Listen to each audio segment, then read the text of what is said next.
എല്ലാവർക്കും നമസ്കാരം. ഇതെന്താണെന്ന് മനസ്സിലായോ? ആ നെയ്യ് എങ്ങനെയാണ് ഉണ്ടാക്കാൻ നോക്കാം കേട്ടോ.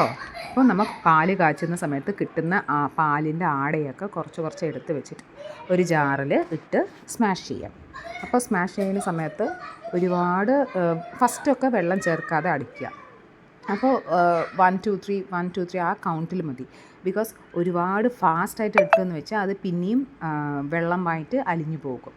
അപ്പോൾ നമ്മൾ അത് ഗട്ടിയാകുന്നുണ്ടോ, അത് കുറുകുന്നുണ്ടോ, ദറ്റ് ഈസ് റോൾ ആവുന്നുണ്ടോ എന്ന് നോക്കുക. എന്ന് നോക്കിയിട്ട് അതിനെ ഒരു പാത്രം വെള്ളത്തിൽ ഇട്ട് അലസിയെടുക്കുക.